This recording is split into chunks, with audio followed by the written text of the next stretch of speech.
সম্মানিত দর্শক, আমরা এই মুহূর্তে আছি সচিবালয়ের সামনে যে আন্দোলনটি আপনারা দেখতেছেন, এই আন্দোলনটি মূলত প্রতিবন্ধী স্কুলের শিক্ষকদের তাদের যে বেতন ভাতা এবং যারা তাদের স্কুল জাতীয়করণের দাবিতে আজকে যে তাদের এই আন্দোলনটা কিন্তু তারা আজকে 39তম দিন থেকে এইখানে লাগাতার অবস্থান কর্মসূচি পালন করতেছে এই সচিবালয়ের সামনে।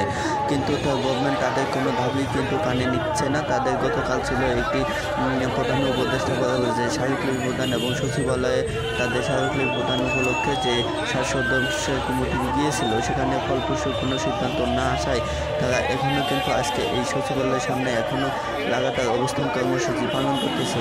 সেই উপলক্ষে কিন্তু আজকে তাদের যে বিক্ষোভ মিছিল, আজকে একটা সময় তাদের বিক্ষোভ মিছিল হওয়ার কথা, সেই উপলক্ষে কিন্তু আজকে তারা আজকে রাস্তা অবরোধ করে তারা কিন্তু বিক্ষোভ মিছিলে শরিক হতে চাচ্ছে।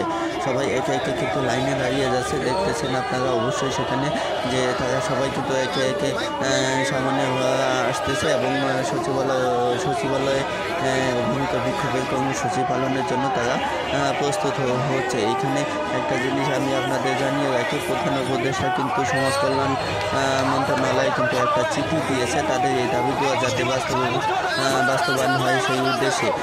কিন্তু সেই সমাজ কল্যাণ মন্ত্রণালয় কিন্তু চিঠিটি এখনও কোনো বাস্তবায়নের সিদ্ধান্ত নেয়নি। তারা কিন্তু এখনও সেই বিষয়টি ফুটিয়ে দেখেনি।